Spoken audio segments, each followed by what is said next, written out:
spoštovani direktor Založbe Beletrina, gospod Lidija Čander, cenjeni dragi gostje, lepo pozdravljeni in srčno dobrodošli v Narodni univerzitetni knjižnici.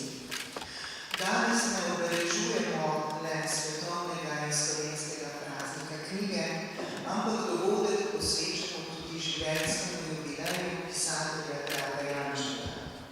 V veliko čast in veselje mi je, da ga moramo gostiti v Narodni univerzitetni knjižnici. V čast, ker je z nami pisatelj, mislec in človek izjemnega formata, ki ga je mogoče opisati le s presežniki. Članki, ki pišejo o njem, se praviloma začnejo s ugotovitvijo, da gre za najpomembnejšega, najbolj prevajanega in najpogosteje nagrajevanega slovenskega avtorja druge polovice 20. in 21. stoletja. In preden se posvetijo različnim vsebinskim dimenzijam Jančarjevega ustvarjanja, pridejo nanizanje ugledne vrste prestižnih nagrad prejetih v Sloveniji in v mednarodnem prostoru. Dodatno smo počaščeni, ker imamo pisatelja Draga Jančarja za prijatelja naše knjižnice.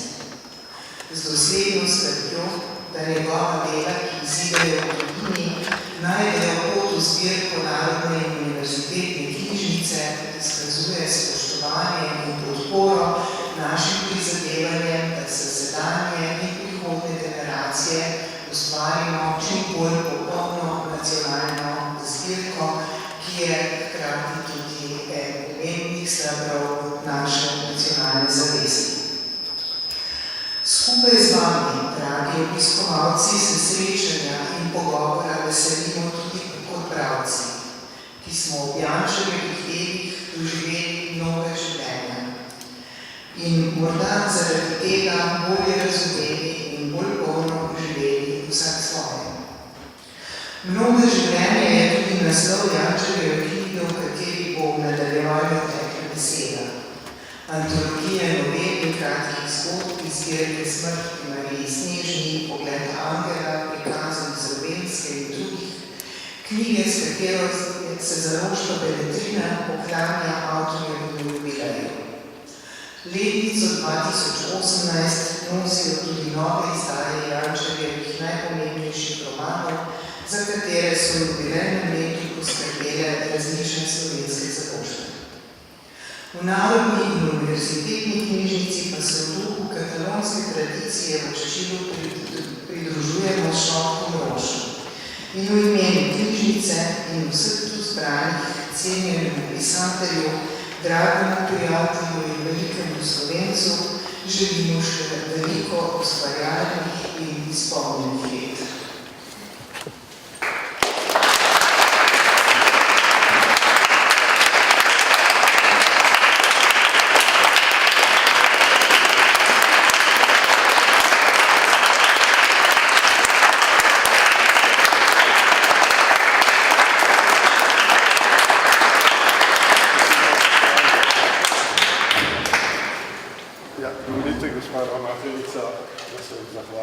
Čast mi je, če že človek mora nekje praznovati kakšno obletnico, je za pisatelja tak prostor, hram knjige najvišja ustanova, ki vrste v Sloveniji, seveda pravi prostor.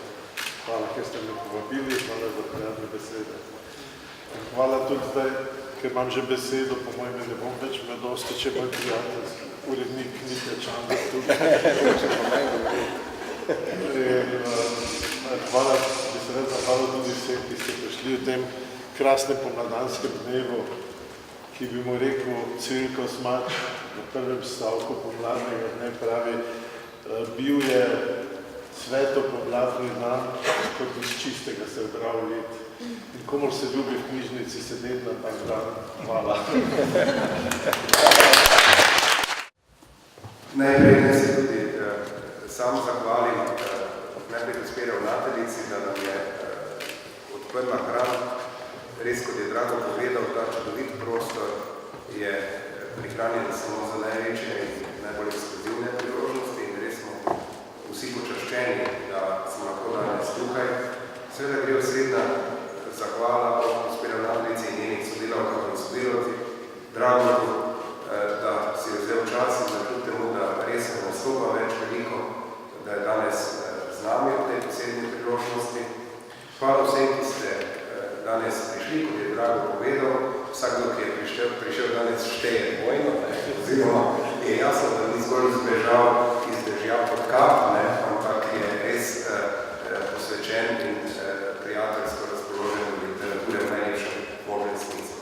Zdaj bi pa povabil k mikrofonu še eno odlično umetnico, Sašo Mihelčič, članico literarske drame, da nam bo seveda prebrala kos Dragove proze in nas uvedla v ta izvoriščenca.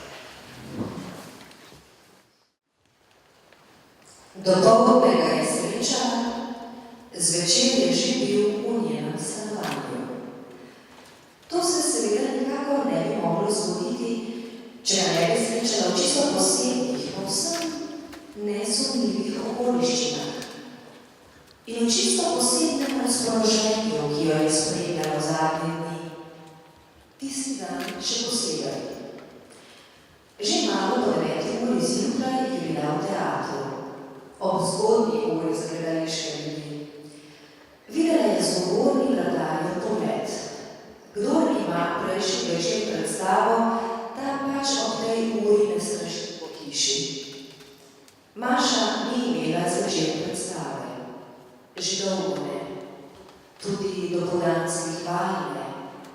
In ko se je mimo vratarja skoraj razplazila do glasne deske, kjer so visele prve zasedbe za prihodno sezono, je lahko z enim pogledom ugotovila, da jih tudi še nekaj časa ne bo imela. Ne vaj in ne predstav. Toliko časa še postala na hodniku, da je videla, katere nenadaljene, a mlajše igralke so tokrat zasedle vse njene vloge. Potem se je z nagimi koraki spravila mimo sprejetne lože, odkoder so jo opazovale lokave, vse vedne, v svojem neskritem sočutju, neskončno krute vratarjeve oči. Dopoldnega je torej srečala na novi poti. Ne na kakšni ulici s tem imenom, ampak na ustanovi, kjer so ljudje dobre volje in dobrega srca pomagali invalidom. Odkar je manj igrala, pravzaprav nič več igrala, je Maša pomagala tem prisrčnim ljudem, ki se jim je rodilo veliko huje kot njej. Sodelovala je na prireditvah, kjer so zbirali prostovoljne prispevke, vrgla se je v to delo z veseljem in zanosom, s kakršnim je nekoč pred 15 leti študirala in potem bleščeče odigrala v 3 sestrah.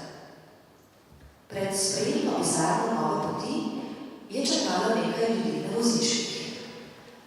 Mlajši moški, kakšnih 10 let mlajši od nje, je sedel tam z aluminjasto grlo med koleni, bil je zadihan, verjetno je prišel kak trenutek pred njo, njegova desna roka je bila izgubljena pod visečim zavihanim rokavom suknjiča.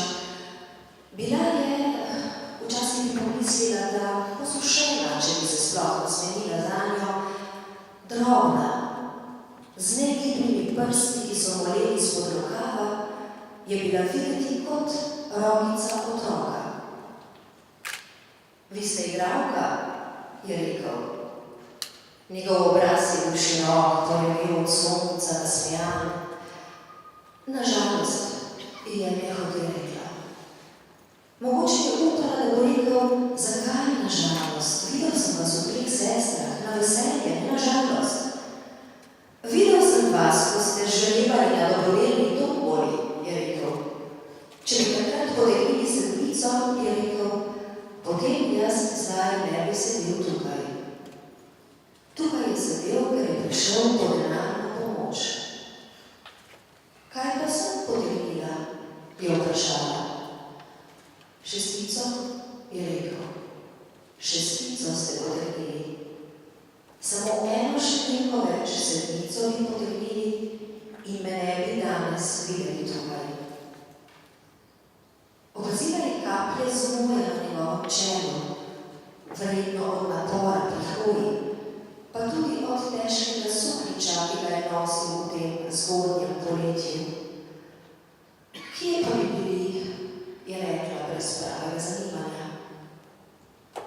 že ne, je rekel. Neka gospa na invalidskem vozičku se je zasmejala.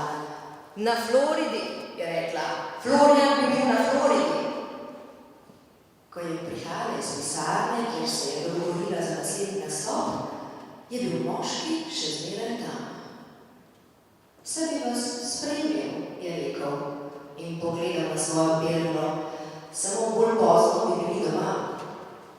Zasmejal se je s svojimi zdravimi zobmi. Tudi ženska na vozičku se je zasmejala. Ti posodim voziček, je rekla. Tak kriper pa še nisem, se je zarežal mladi moški.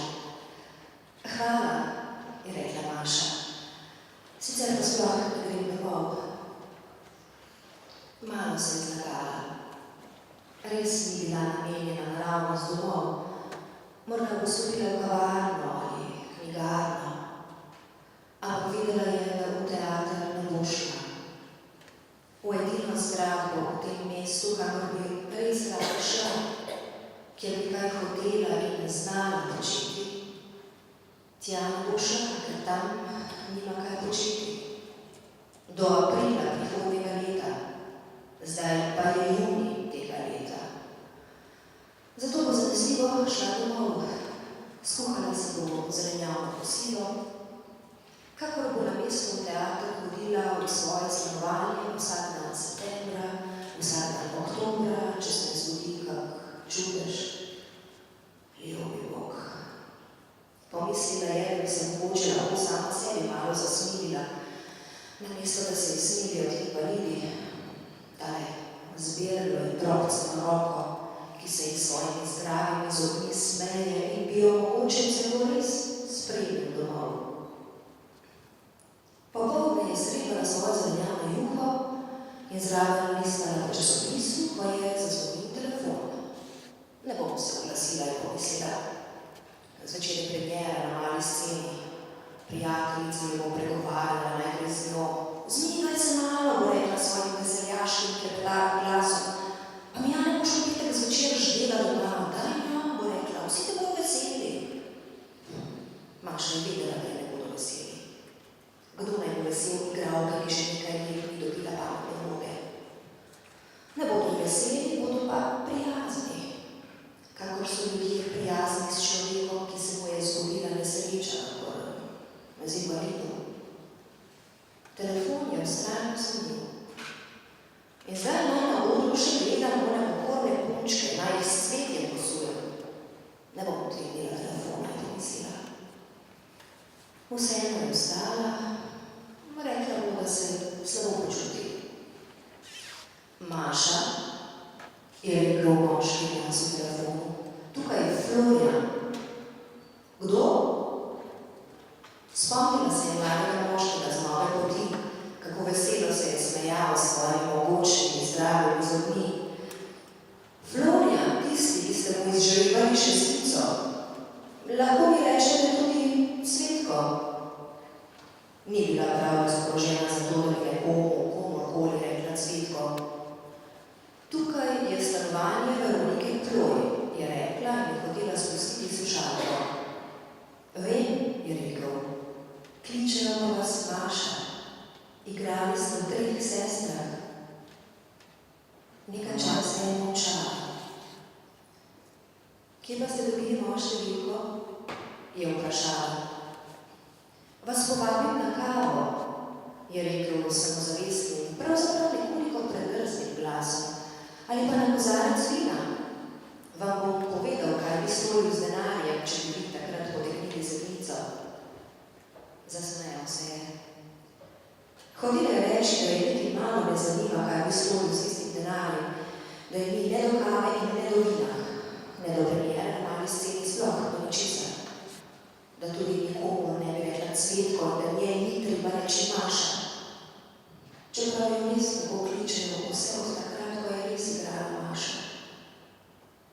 Potem se je spomnila na njegovo drobceno roko. Kdaj drugič, je rekla.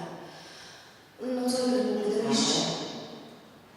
Slišala se je, kako njen glas neprepričljivo zveni, kako slabo laže. Še čutila, da znam več zaigrati, je pomislila. Zato je nam dodala premiera na mali sceni. Vi igrate? Je navdušeno zaklical. Ne, je rekla. S prijateljico bila samo gledati, moje kolegice igrajo. Če je tako, je rekel, bodo pa jutri, obljubili ste. Kaj sem pa obljubila? Je najbolj pomislila, nič nisem obljubila. Rekla sem, kdaj drugič. Pomislila je, da je najbrž osamljen. Prav, je rekla. Pokličite jutri. Dopoldne ga je srečala, zvečer pa je že stal pred vrati njenega stanovanja. Z levo strani telesa se je naslanjal na birlo, v isti roki držal steklenico vina. Pa kaj vam je človek Božji, je rekla Maša z raskanim glasom. Nekaj malega je že spila ta večer, ko so v njenih notranjih očeh gorele vse luči gledališča. Na široko se nasmejal, z brado je pomignil proti steklenici. Za rože ni bilo več prostora, je rekel. A ja, nič pametnejšega ni prišlo na misel. Vzela je steklenico. Naenkrat je bilo vseeno, ker so jo to trapasto ulovili na laži. Zakaj bi pravzaprav komurkoli morala pojasnjevati, da je doma, ne pa v gledališču? Še najmanj temu človeku, ki ga danes dopoldne prvič videla. Naenkrat je bilo tudi vseeno, ali ta večer preživela sama, ali pa bo spila še kak kozarec z ubogim človekom, ki mu na dobrodelni tomboli ni izžrebala sredice, ampak šestico. Rekla je, naj vstopi. Še zdaj je videla, da tudi šlepa. Ni narobe samo z njegovo roko, tudi z nogo. Ja, seveda, zakaj bi sicer uporabil birlo.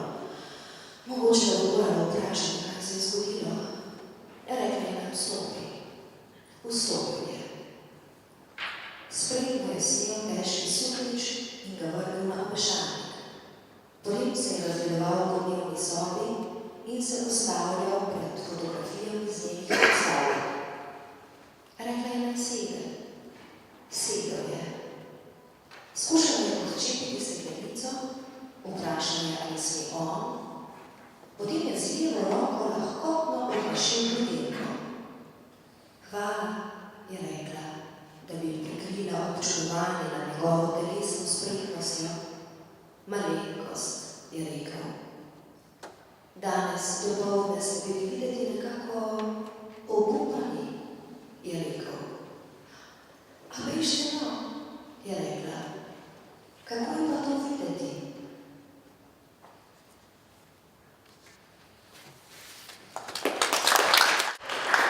To je bil samo prvi del. Ne se bati, da se bo končalo tako nedolžno, kot se je začelo. To še boste slišali, ja. Hvala, Saša. Zdaj mogoče za začetek, seveda o Dragotovi literaturi lahko govorimo v veliko presežnih in takih, ki so objektivno preverljivi do seveda takih, ki so subjektivne narave. Gotovo je eden tistih redkih pisateljev, ki žanje izjemno priznanje stroke, kritike, tako z nagradami kot z študijami, zapisi, prevodi, torej z vsem tistim, kar predstavlja, recimo temo literarno mašinerijo in vse tisto, kar spremlja ta literarni svet. In pa po drugi strani je seveda Drago izjemno priljubljen pri, recimo temu učenih bralcih, kar potrjujejo seveda velike prodane naklade, izposoja po knjižnicah in vse ostalo, kar mislim, da je seveda zelo redka kombinacija. Tisto, kar bi rad na vodu povedal, v vodu današnjega pogovora, je pa seveda to, da imamo tudi zelo redko, sploh mogoče v zadnjih časih opraviti s pisateljem, ki je tako mojsterski na zelo različnih področjih. Malo so se kecala že zdravo, da veš, kaj edino poezije se mi zdi, da ne pišeš. Nisem napisal nobene pesmi, nisem. Tako tudi danes se bo priznal, da je nekako pesem Drago napisal sredi šoli, ali kaj. Vsekakor pa je na vseh ostalih področjih vrhunski, od romana, opisa, dramatike, torej res kompletno avtorji mogoče za začetek začeti, za tem razlog smo kričali zgodbo, ki se dogaja v teatru. Teatr še inspirira oziroma te navdihuje slovenski teatr, tako da je včasih na njegovo srce eden nekoliko srednjih avtorjev. Torej, jaz sem bil blizu gledališču, zato ker je moja bivša žena delala tam v gledališču in to mi je bilo na nek način blizu. Pravzaprav že od osnovnih šolskih let, ki so nas vlačili v tiste abonmaje, mislim, da tega zdaj več ne delajo, še delajo. Mene je magija gledališča v trenutku prevzela, celo kakšne opere sem rad pogledal. In pozneje, nisem pa nikoli mislil, da bom pisal za gledališče, prosto se mi je zdelo od vsega začetka, je proza, je kratka zgodba, takrat sem že pisal malo daljše zgodbe, povele in tako naprej. Dokler me ni Marko Slobnjak, pokojni, takrat je bil tudi v mestnem gledališču, pregovoril, da naj napišem gledališko igro, da se tega ne znam, da spišem, da znaš, je rekel, sam začni, znam da piši. In takrat je nastala igra, ki se zdaj imenuje Rezident Arnoš in njegovi, takrat je bil naslov Profesor Arnoš in njegovi, za nekega profesorja, ki pride v neki konflikt z okolico in odpotuje.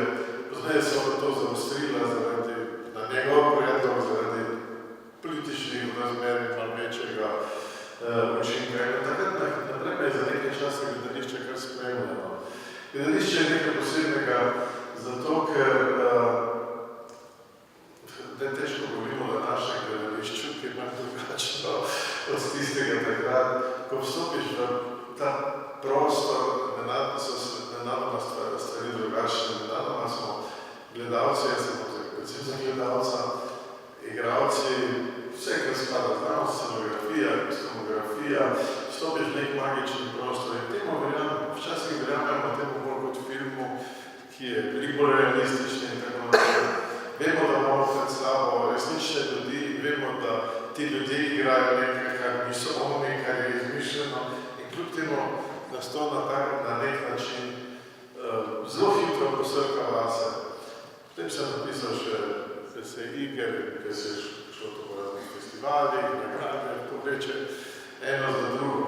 Moram reči, da sem zbiraj občudoval tiste igralce, ki znajo ustvarjati to magijo in to privlačnost, ta magnetizem na odru in tudi režiserje, ki so sposobni neko gledališko igro interpretirati, lahko rečemo, poustvarjati po svoje. Seveda pa je to ime zgodba gledališča, kajti v zadnjih letih berem, celo videl sem takih stvari, da igrajo skoraj vse, ne samo romane, ki jih prevejajo, ampak tudi kar gledališka igra po motivih. Torej, tudi meni se je to zgodilo. Mene to seveda ne veseli, da bi igrali nekaj po motivih, zaradi tega, ker smo dramatiki, pišemo dialoge. In človek razume, da se neki dialogi črtajo, da se mogoče celo kakva malenkost na tak stavek spremeni. Da se pa nekaj naredi po motivih, tako kot se nekomu zdi, bi si jaz potem pač želel, da tisti, ki se za to odločil, dramaturg, ravnatelj gledališča, režiser, da samo piše igro. Ne po motivih moje drage, ne po drame, ne po motivih Shakespearea, ne po motivih ne vem koga, katerega sodobnega avtorja Žarija ali koga, ampak da piše svojo igro, vse prosto takega tipa gledališča, ker je mogoče z scenskimi efekti, za nekim odnosom do sodobnosti, za političnimi konflikti in tako naprej, je neskončno. Se zato ne potrebujemo dela ali Hamleta. Zdaj pa nočem polemizirati sodobnim gledališčem, tega cena. Sem te izvračal, da sem vprašal. Saj sem vedel, da me boš preko zdaj, ampak ker vprašal si me, kako sem jaz vstopil v gledališče, kaj mi gledališče pomeni. Mi gledališče še zmeraj to pomeni. Sam ta tip gledališča me ne veseli, jaz sem ne rekel, naj dela vsakdo kar hoče, svoboda, ustvarjanje veliko. Sam bojim se nečesa, da gledališče počne nekaj takega, kar se je deloma že zgodilo v slikarstvu, da prehaja iz nekega zelo kompliciranega tkiva medčloveških odnosov, družbenih odnosov in tako naprej, v neko schematiko. V slikarstvo smo prešli iz slik potem v različne provokativne postavitve, smo prišli v inštalacije, ostam pa komaj da še nekakve politične pamflete pred nekaj leti na dokumenti zmagal kot najboljši eksponat železniški tir posejan strava. Ok, v redu, to ni moja umetnost. To je umetnost, ki me ne zanima. To smo hotel reči. Nismo hotel še enkrat odbiti tega gledališča, naj počnejo to, ker verjamem v ustvarjalno svobodnost, to ni moj teatr. Ampak ti si se vedno obiral te tezni umetnosti. To se mi zdi, da je vedno ta tema v preteklih časih, pa očitno tudi v novih časih, da vedno so neki poskusi, da bi se iz umetnosti naredilo neko propagando, neko agitko. Jaz pripadam neki generaciji, ki jaz nisem študiral v književnosti, ampak tisti, ki so študirali na Ljubljanski filozofski fakulteti, ki zlasti primerjalno književnost in drugo, so jim od začetka odcepljali v glavo, da umetnost ni surogata, pa substitut za politične ideje, ampak je nekaj več. In zato smo mi že takrat, ko smo pripadali temu avantgardističnemu, novoromanovskemu slogu in tako naprej, v tem naših krogih, v katerih smo veliko debatirali literaturi in tako naprej, vedno govorili proti tezni literaturi, zaradi tega seveda, ker smo imeli za seboj tudi že vsi socialistični realizem. V mojem času je bil že bolj manj pasej, ker je ampak nekaj, k čemu smo takrat mislili, malo posmeh rekli sentimentalni humanizem. In smo želeli nekaj drugega od literature, kar literatura je. Literatura je nekaj veliko bolj kompleksnega vprašanje, že znotraj osebnosti, o kateri govorimo, je enako, že tam obstaja dobro in zlo, obstaja razmerje do družbe in tako naprej. Nikoli ni dobro in zlo.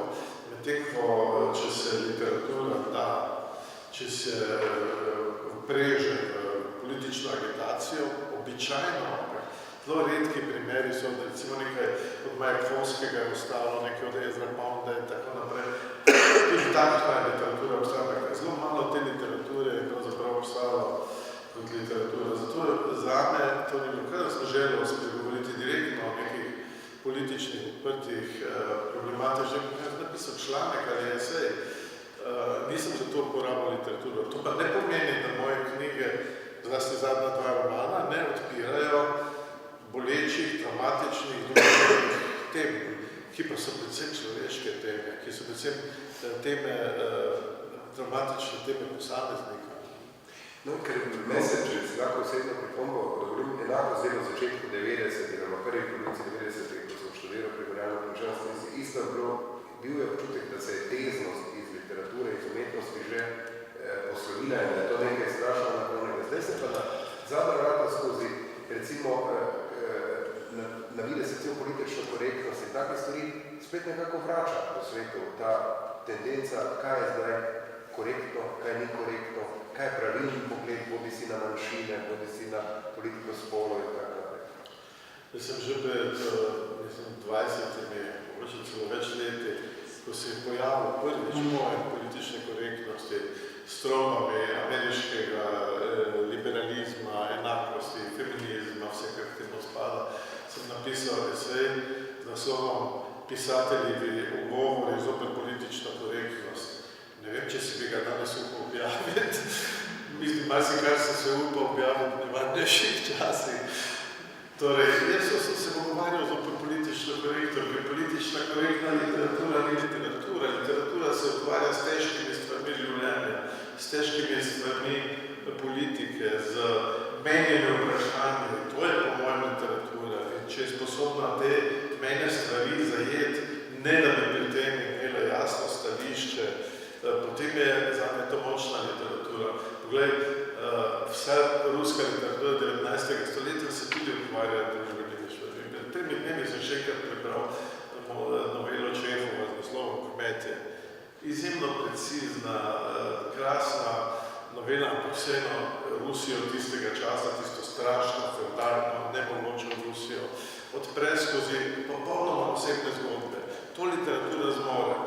Čehov bi lahko napisal članek, takrat se je veliko ljudi takrat pisalo članke in bi to obsodili, to so tudi počeli, zaradi tega je tudi prišlo do revolucije, ampak atmosfero, ki je ustvarila pravzaprav družbene spremembe v Rusiji, v vsej Evropi, je pa danes literatura nima več te moči. To moč je bilo v 19. stoletju, velik del oziroma celo 20. stoletje.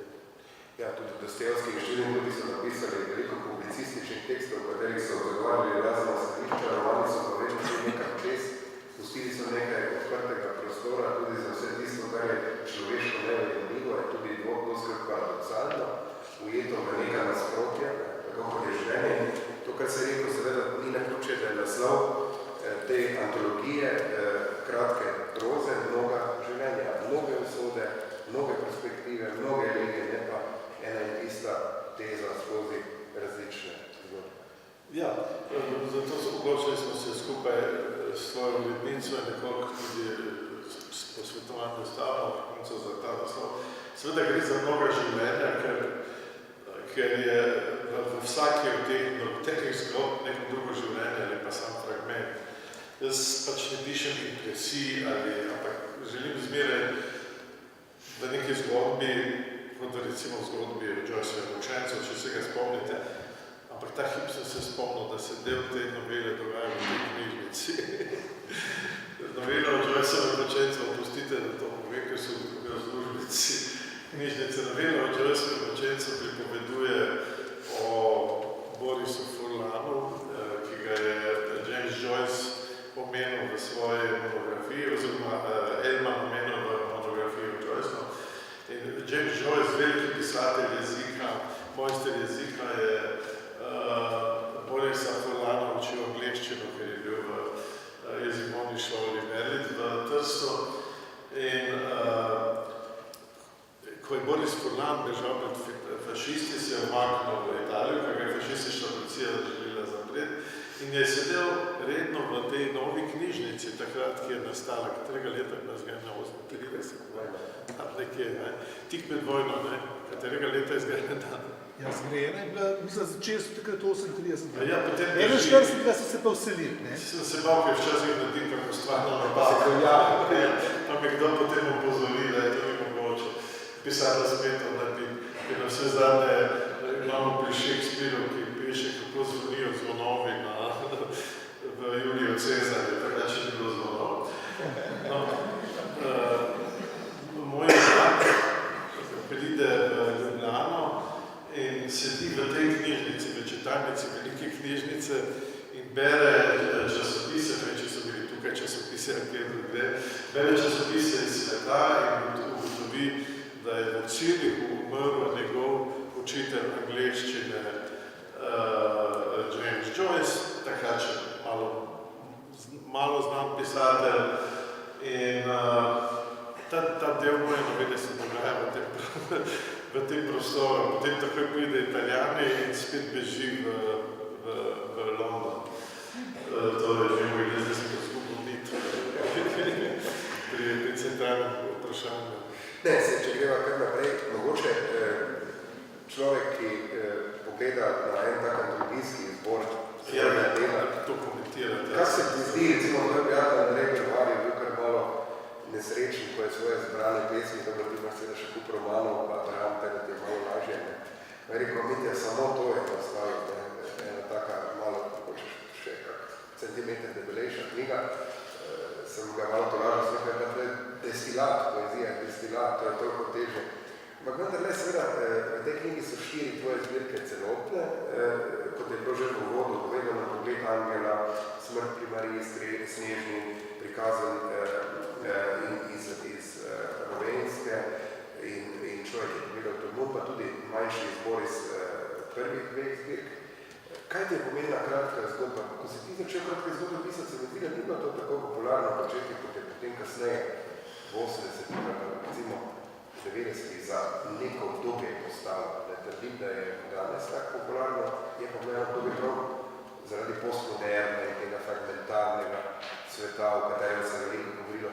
Je bila mogoče kratka zgodba malo bolj in, ampak ti si začel, se mi zdi, že kar prej s tem in tudi po mojem mnenju marsikoga opogumo, vsaj na slovenskem in pa tudi širše, da je to lahko polnokrvni žanr.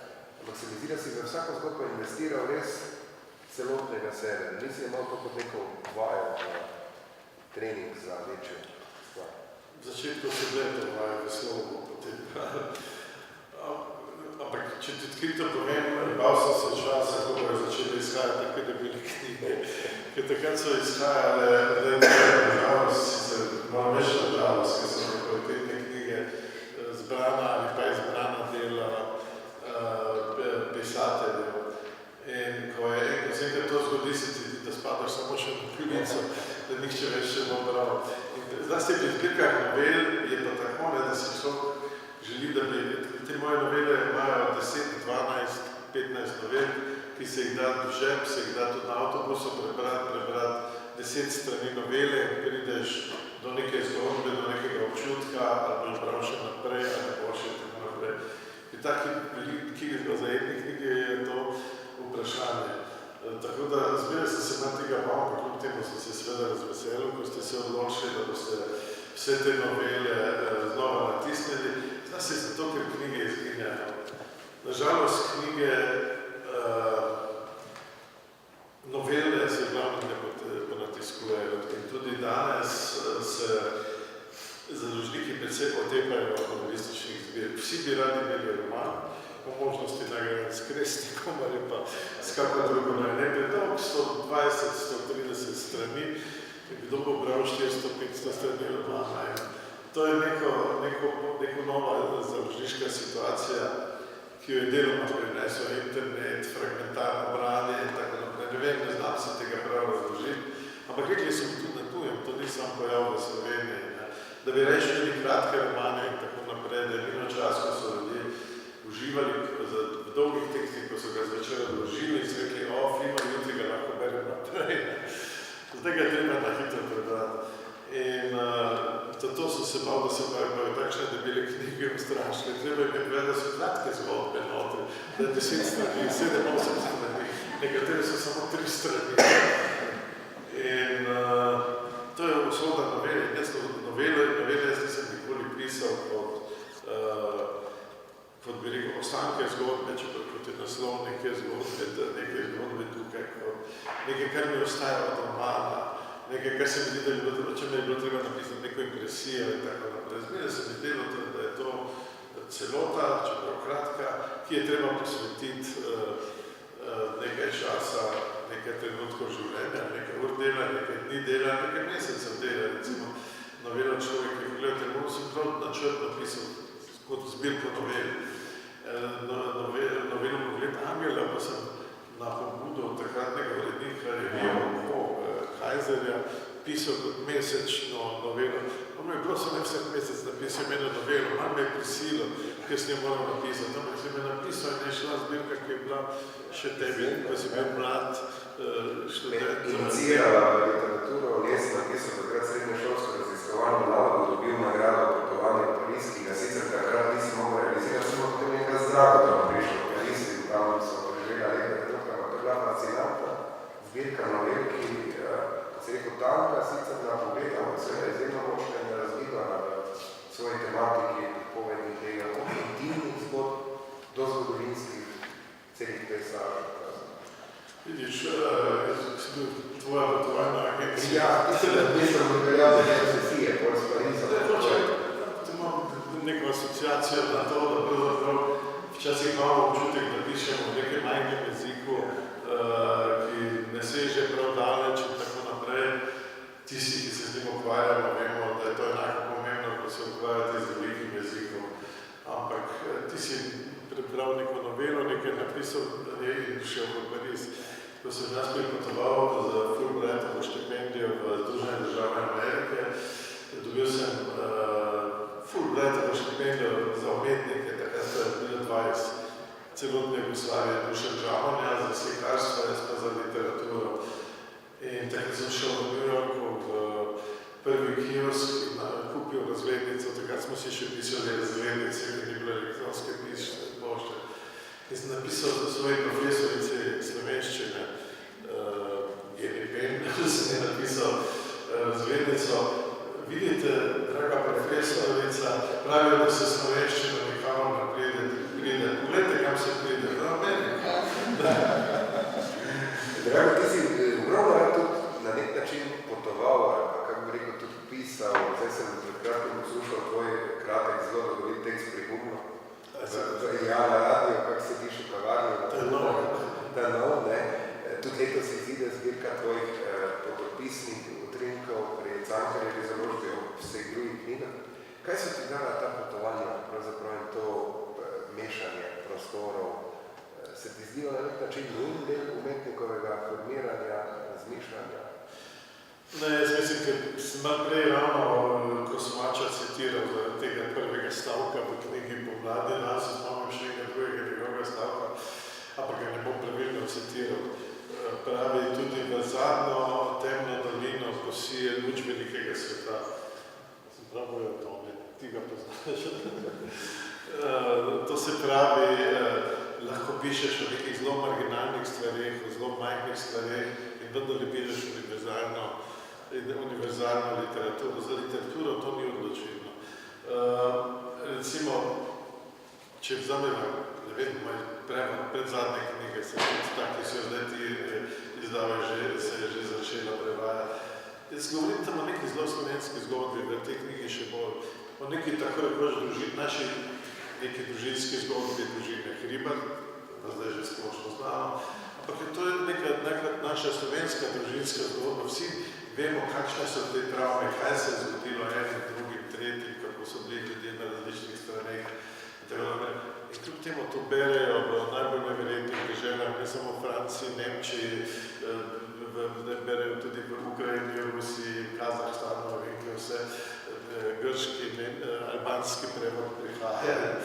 To se pravi, da lahko iz svojega izkušnje tega, recimo malega slovenskega sveta, zdaj kako nimam za malega, iz izkušnje tega sveta piše univerzalno literaturo. Literatura je kot pravi neka definicija pen po izvoru nacionalna, pa sporočilo je univerzalna. Če to uspe, potem je popolnoma irelevantno, se piše v New Yorku ali pa v Lovencu na Pohorju, recimo. No, sej, kot si že omenil, recimo ravno roman Ljubezen tudi, ki je danes zelo nominiran za Kresnika, pričakovano seveda, pa le trenutek.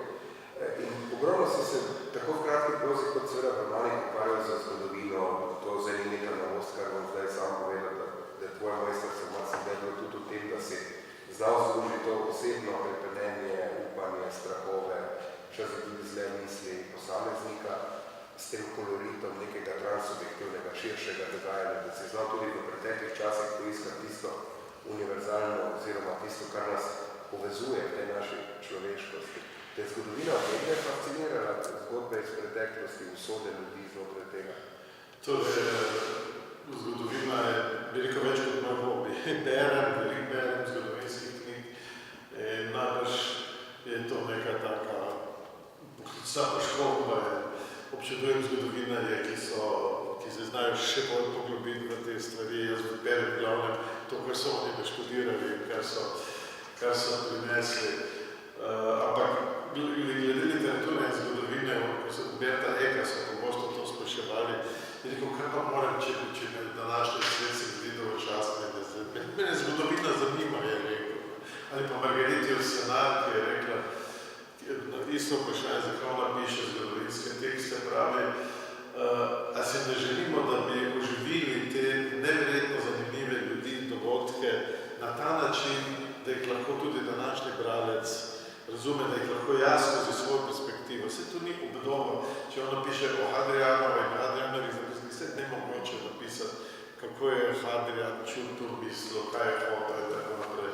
A še bolj več v nekaterih njenih drugih knjigah, ki so Margarita Yourcenar zelo občudujem.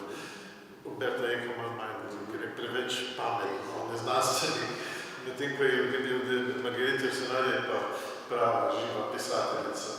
In pravi, vse to je tudi naše življenje. To je pravzaprav moj motiv že od vsega začetka. Če sem jaz začel Galjota pisati nekih, recimo, težavnih razmerah in tako naprej, in sem to zaostril z primeri inkvizicije, čarovniških procesov, bega, galeje in tako naprej. naprej napisal nek slikovit roman, je vendarle so ljudje razumeli, da je to lahko roman v nekem stisnjenem času, v nekem času, kjer se ljudje počutijo tesnobno in tako naprej, ne samo pri nas, ampak tudi kje druge.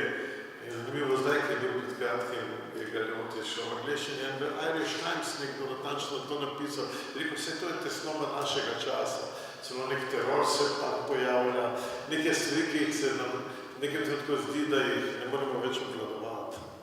Se ti zdi, ti si veliko tudi v zgodovini pisal, tudi v esejistiki in si poudarjal pomeni razumevanja zgodovine, empatije, neka zgodovinska obdobja. Se ti zdi, da moramo Slovenci prišli do neke točke, ko bomo to svojo schizmo in vse te svoje peripetije, tragične, marsičem, včasih tudi ironične, znali z neko distanco doživeti ali bo še dolgo? Če bomo tako kot Američani 200 let po državljanski vojni, te bo še dobro. Tako da si kar realno pretek se To je malo za šalo, malo že skoraj zares, zaradi tega, ker je precejšnji del mojega eseističnega pisanja, ne precejšnji del, je bil, ki so ga pogosto imeli za politična stališča, politične pamflete in tako naprej. Ampak če ga kdaj še kdo šel še enkrat brati, ker takrat v sredi ognja, debat in polemik se to ne vidi, bo videl, da je skoraj vse moje eseistično pisanje poziv k toleranci. Poziv k temu, da moramo živeti s tem, kar smo živeli, kar smo doživeli, da je ljudi v nekem trenutku in v vsodnem času, recimo v zadnji svetovni vojni, zanesel na različne konce.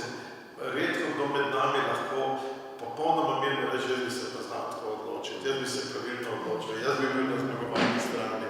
Pa če bi bil na zmagovalni strani, bi se mu zgodile, da bi bil nenadoma odgovoren za stvari, ki so se zgodile po drugi svetovni vojni in bi to nosil v sebi. Se pravi, to je nekaj kompleksna problematika in tudi moja literatura se s tem ukvarja, ampak se ukvarja recimo, si upam reči, na nek poskus nemoraliziranja, ampak z nekim etičnim stališčem. Dajmo razumeti, da so se ljudem te stvari zgodili, da v vseh družbah so na nek način počasi se te rane zacelile, edino na ta način, da so se odprle. In zdaj če lahko zelo konkretno rečem, ampak na literarnem primeru, ne na eseističnem, recimo ta roman To noč sem jo videl, ki, kot smo rečeni, kot je rekla, bere pač tudi drugod, je ob vse te tragične zgodbi neke družine, ker jaz povem, da tudi tragična zgodba slovenske družine, ima nek srečen konec, če smem reči po narekovaji, na tistem gradu zdaj stoji tabla z opominom, da se je to zgodilo. Predsednik republike se je družini Hribar opravičil javno, ker so to časa čakali na pravico, na pravično neko razrešitev. Predstavnik družine Peter Hribar pogosto govori, pozvali tega ne bomo, ampak kdo smo mi, da sodimo, zakaj bomo sodili in tako naprej. Skratka, da te majhne primere, to je res primeri z velikimi dogodki, za katere vemo, o katerih pogosto se govori v Sloveniji, je to majhne primere, ampak v tem majhnem primeru se je pokazalo tisto, kar pravzaprav literatura zmore na nek način, da odpre nek problem in pripelje do neke, ne bomo rekel srečnega konca, ker tu ga ni, ampak do nekega konca, ker lahko drugega razumemo, drug z drugim živimo. Verjetno ne prispeva pri povečani empatiji, včasih kaže kot pa kak, recimo temu bolj znanstven ali publicistični tekst. Sem prepričan zato, ker publicistični teksti pa zmeraj potegnejo v neko stališče, ni nujno, nekateri znajo premisliti stvari, znajo videti različne bolečine, različne ljudi, ampak na koncu lahko to pove literatura. Jaz mislim, da literatura največ lahko pove v romanu, ki je najbolj kompletna forma, lahko pa pove tudi skozi gledališče, tudi skozi novelo, lahko tudi pove kakšna druga umetnost, vemo, da je tudi slikarstvo se pogosto dotaknilo nekih etičnih vprašanj, ki so ljudem pomagala živeti poznajo. Zdaj bi pa zopet vabo Sašo Mogelčič, da nam prebere, kaj se je zgodilo naprej. To se pa že vidi, je rekel samozavestnim smehljanjem.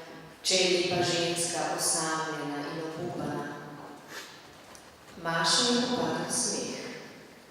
V njenem stanovanju sedi mlad človek z berlo med koleni, posušena rokica mu pihlja pod srajčnim rokavom in ji pripoveduje, da je osamljena in obupana, pa še lepa po vrhu. Izpila je kozarec do dna. Spet se je zasmejala. Zakaj se pa smejete? Zakaj se smejete? Mogoče zato, ker je že dolgo nihče ni rekel, da je lepa. Mogoče pa tudi zato, ker v zadnji čas nastopa na invalidskih dobrodelnih tombolah. Mogoče zato, je rekla, ker nisem podelila iz bobna sedmice. Mogoče tudi zato, ker ta Florian, ta Cvetko, med svojim nenehnim smehljanjem, s pogledom krsti po njeni bluzi, čez njene prsti in trebuh, k kolenom. Nehote si je potegnila krilo čez kolena. Imeli ste rumeno krilo, je rekel. Vsi smo vas občudovali. Rumeno krilo je kar frfotalo okrog vas, je rekel. Ste skoraj plesali po odru okrog tistega bobna za tombolo nove poti. V zadregi se je popravila lase z ušica, natočila je vino v kozarca. Hotela ga je nekaj vprašati. Kaj naj bi ga sploh vprašala? Mislila je na rumeno krilo. Rumeno krilo, odhod že? Pomislila je na predstavo na mali sceni. Zdaj se je končala, zdaj se že objemajo. Pa kaj? Tudi mlajše kolegice bodo čez nekaj let starejše in prišle bodo druge mlajše in vsi prepoteni objemi po predstavah, vsi poljubi in vse hvala, vse lanski sneg. Vse to je vedela že nekaj let. Ni grenkove, je pomislila. Lanski sneg je vse lanski sneg. Ona tam, ki se zdaj objema z režiserjem, okorna začetnica. Še oblačiti se ne zna. Kako se oblači, je naenkrat rekla. Ne samo grdo in nič pomori, ampak kratko malo obupno. Kdo? Je rekel, kdo? To je Mašin tekst, je rekla. Vaš tekst? Mašin, je rekla, iz Čihova. Čakajte, tako gre. Nekakšno čudno, kričeče, rumenasto krilo s takimi neokusnimi risami in rdeča bluza. Lica pa tako izprana. Andrej mi zaljubljen. Ne moram misliti, se ima vendar okus. Ona skar tako draži, zafrkava se. Včeraj sem slišala, omnožila se bo s Protom Popovom, predsednikom tukajšnje uprave. In kar naj se. Maša se je nasmejala, ne spomnim se, kako gre naprej, 15 let je že. Čeprav razumem, ste zdaj igrali 3 sestre, je rekel. Ah, ne 3, je rekla in se spet zasmejala, eno samo. Njegov smehljaj je izginil, zarisnil se je. Molčil si je natočil kozarec. Kaj pa je previdno vprašala. Menda vas nisem užalila. Ni odgovoril. Prestavil je berlo na rob kavča. Potem jo je pogledal v oči z neko otožno vesnobo, da je šel tisti pogled skozi oči nekam v prsno votlino, tja, kjer je že od jutra počivala topla bolečina. Ni se treba naročevati, je rekel suho. Samo šalila sem se, je rekla. Gledal je prince kot užaljen otrok. Vstala je in rekla, da ima v hladilniku še eno buteljko vina. Lahko jo odpreta, če hoče. Prinesla je buteljko in ga prosila, naj jo odpre. Njej gre to slabo od rok, on pa je odčepil takole mimogrede. Naj bo, je rekel obotavljivo. Čeprav ni treba misliti, da je on zaradi tega, kar je, da je zaradi tega tudi bedak. Z močnimi prsti je porinil svever odpirača v gotovino, potisnil buteljko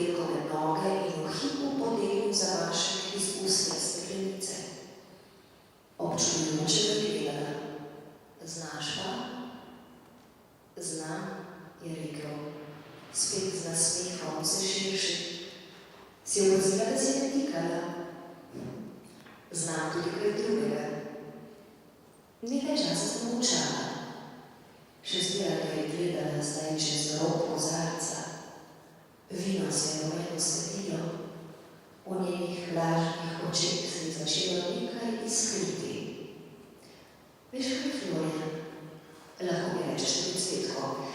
Veš kaj, Cvetko? Zdaj te bo pa res zaigrala. Stopila je do knjižnih polic, tako je našla preiskala, pisala po knjigi, brala. Stopila je po oknu in nekaj časa nepremično gledala v noč. Potem se je obrnila, odložila knjigo. Slišiš glasbo? Je rekla. Florian je odkimal. Moraš slišati glasbo, je rekla. Maša jo sliši. Zasukala se je po prostoru in se zataknila s copatom ob rob preproge. Ni se zvedila za to nerodnost, bila je profesionalka. Maša pleše valček, je rekla, sama pleše.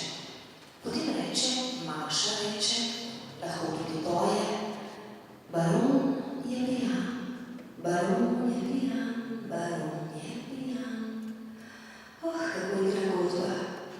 Odhajajo od nas, eden je učil za zmeraj, za vse. Mi ostanemo same, da začnemo življenje na novo. Treba je živeti. Treba je živeti. Takole ves dan govorijo, živiš v takem podnebju, vsak čas je lahko sneg, zraven, če taki pogovori. Zdaj piše pri deskalni. Maša se ustavi in reče, v hišo ne grem, ne moram tja noter. Selivke pa že letajo, gleda križko, labodi ali kosi, drage moje srečnice. Odide, požvižgava. Požvižgava, je vprašal Florian. Nisem slišal, da bi požvižgala. Lahko tudi požvižgavam, je rekla. Lahko pa tudi ti igraš vršilna. Začela je žvižgati, spet se je zavrtela in s kolenom zadela ob stol. Naslonila se je na okenski podvoj. Bravo, je rekel. Nič bravo, je rekla, nič bravo. Lahko pa tudi ti igraš vršilna. Vršilna reče. Ste vraželjeni? No, vprašaj, ste vraželjeni? Florian se je naslonil nazaj in odložil kozarec. Zdelo se mu je, da je ženska kar naenkrat nekoliko preveč pijana. Ne boš rekel, je rekla in sama nadaljevala. Zdelo se je, da ga ne vidi več svojega gosta, sedičega v njenem stanovanju, v potemi, neznanca. Ste vraželjeni? Da, je rekla. Da, reče Maša. Vršilnik reče, čudno in poljubi roko. Potem reče, vi ste sjajna, čudežna ženska, sjajna, čudežna. To je trudno, da vidim lesk vaših oči. Pazi, Florian. Maša zdaj sede na drugi stol in reče, to je svetleje. Vršilnik pa reče, ljubim vas, ljubim vaše oči, ki se mi sanjajo sjajna, čudežna ženska. Maša se tiho smeje. Kadar govorili zelo takole se, ne vem, zakaj smejo, čeprav je strah. Potem polglasno, sicer pa govorite vseeno nje. Obstaja sredi prostora. Florian je odkril poštetkina. Naenkrat se je zasela na kavč in si zakopala obraz v dlani. Sklonil se je k njej in jo zdravo roko pobožal po laseh. Vstala je in spet sedla, skoraj padla nazaj in se naslonila, da so ji oči zakrožile po stropu. Florian se je smehljal. Segel je k njenim prsi. Odpenjal je bluzo. spodnjo roko je segel za modrc. Ni se ganila. Segel je k njenim kolenom in počasi dvigal krilo. Drsil je z dlanjo po njenem golem bedru. Preveč sem pila, je rekla. Nagnil se je k njenemu ušesu in ji bobneče zadihal na oko. Ti si učljiva duša, je zašepetal in ji spodno na njo razmikal noge. Zakaj sopaš, je rekla. Vršili, zakaj mi sopaš v uho? Nisem vršili, je šepetal z mokrim in bobnečim dihanjem v njeno uho. Furjen sem, lahko mi rečeš vsetko. Skušala je vstati. Z močno kritnjo je potegnil nazaj. Njegova druga roka, suha ročica, je zaplesala pred očmi, odrinila ga je. Z močnimi prsti jo je prijel za lase in njeno glavo potisnil k svojemu mednožju. Zastokala je in ga z obema rokama sunila v krsti. Krčevito jo je prijel za bluzo, da so prasketajoče popukali gumbi. Z obema rokama ga je odsunila, ustala, prevrnila steklenico. Kaj za to? Je zaklical. Kaj za to? Naslonila se je na okenski podboj. Slabo mi je rekla. Lažeš, je rekel. Zvlekla si ga sem, zdaj pa lažeš. Pograbil je berglo in z njo pometel kozarce z mize. Skušal je vstati in padel nazaj na sedež. Maša je pomislila, da bi mu morala pomagati. Prasica, je rekel zadihano. Zalepala je. Ne bodi grub, ne surovosti, prosim. Prasica stara, je rekel jezno in skušal vstati. Berila mu je zdrsnila na vidnu politem po parketu, da se je opotekal in se naslonil na steno. Pomagam ti bom, je rekla. Meni, je rekel. Niti vprašala me nisi, kaj je meni. V njegovem pogledu je bilo res kot zanačljivo sovraštvo, ki je šlo ostro skozi njene oči globoko noter v prsi. Sebi pomagaj, če moraš. Mašo so obile solze. Začela se mi smejati. Popravila si je bluzo na prsih in odšla v kopalnico. Spustila si je curek mrzli vode za telnik, potem čez obraz, čez oči, čez solze, čez dušeči smeh. Slišala je, kako je štrkljal v predsobi. Oblačil si je suhič, zaloputnimi zraki. Vrnila se v dnevno sobo in začela pospravljati kozarce. Potem je stopila k oknu in dolgo gledala na prazno nočno ulico. Ko bo čez kakšno uro legla in zaspala, se je posnijalo, da hodi po velikem praznem odru, v rumenem krilu. Skušala se bo spomniti nekega stavka, vem, kako se začne. Molčala kot gogolje oblastnaš. Vendar se nadaljevanje ne bo več spomnila. Nikogar ne bo, da bi ji prišli nadaljevanje. Samo veliki boben se bo vrtel pod odrskimi lučmi. Izžrebati bi morala sedmico.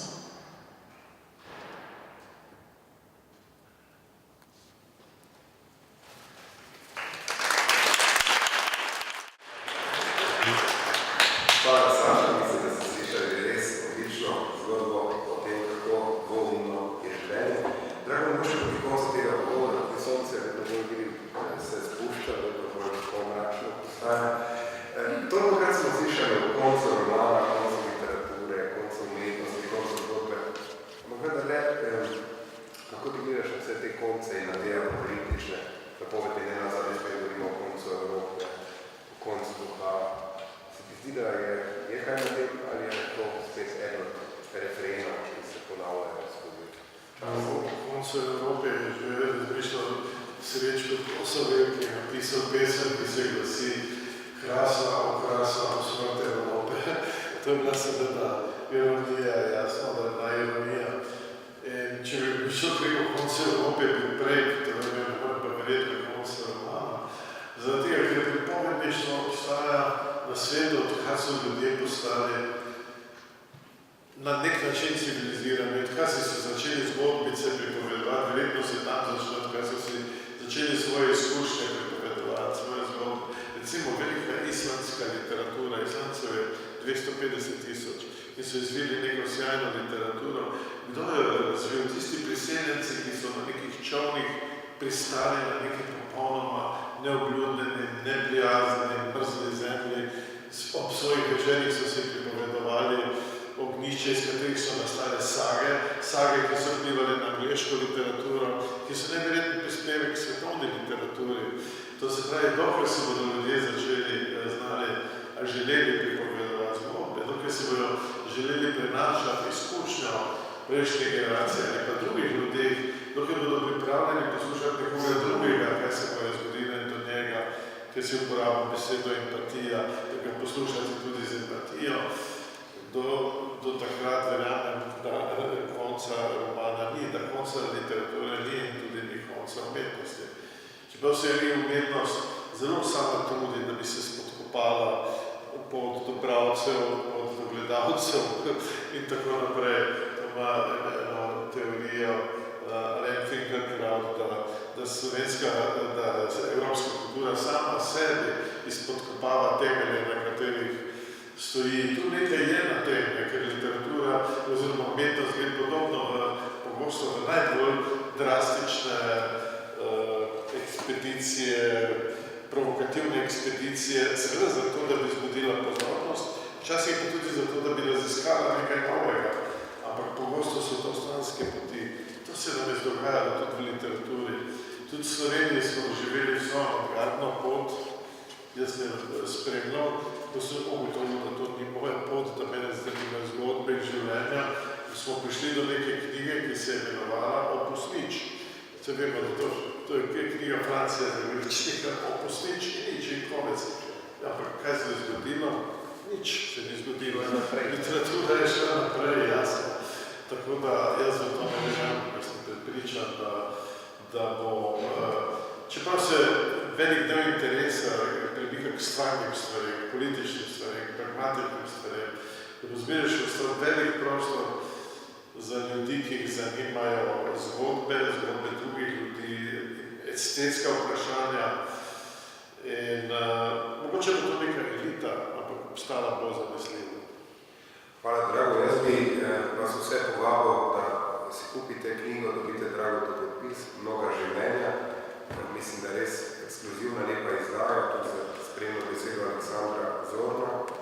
Rad bi se posebej zahvalil še enkrat sodelavkam in sodelavcem tako Narodne univerzitetne knjižnice, kako tudi Beletrine.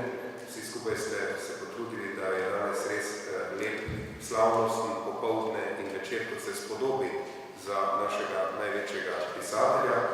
Hkrati pa bi Dragotu zaželel še enkrat več od srca, veliko zdravja in predvsem veselja, seveda tudi do ustvarjanja in se že veselim novih del, o katerih seveda Drago nikoli moče preveč govoriti, ima prav, da ne.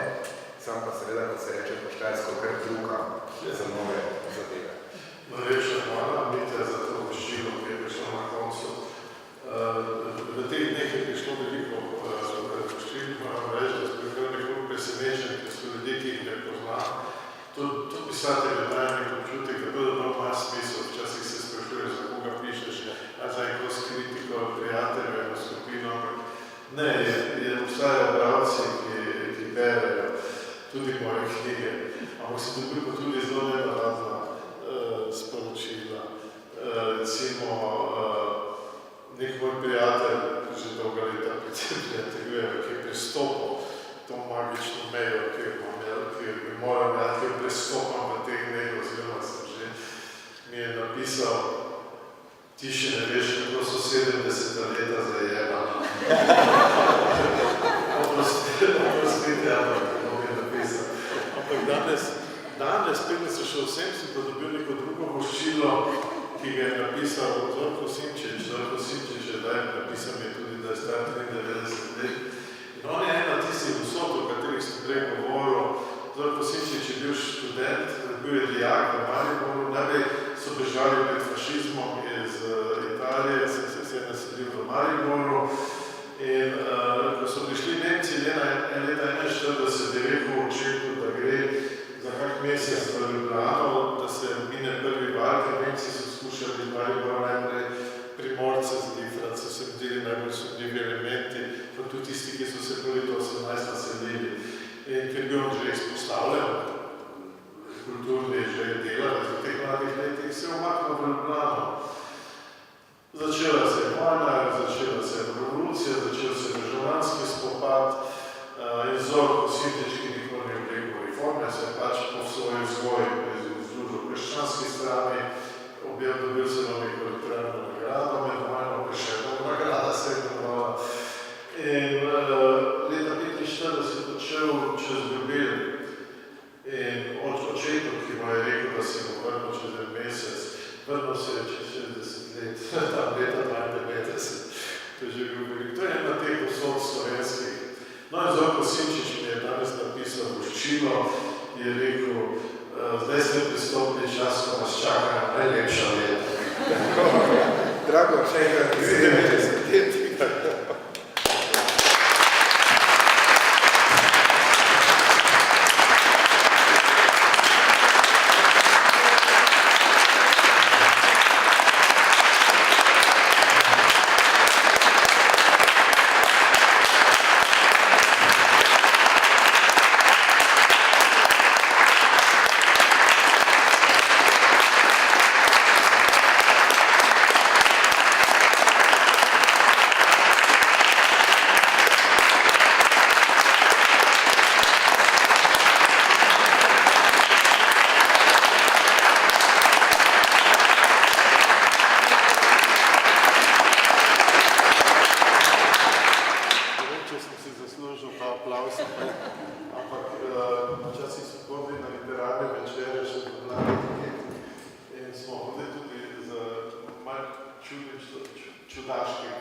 Vsi ne bojo tega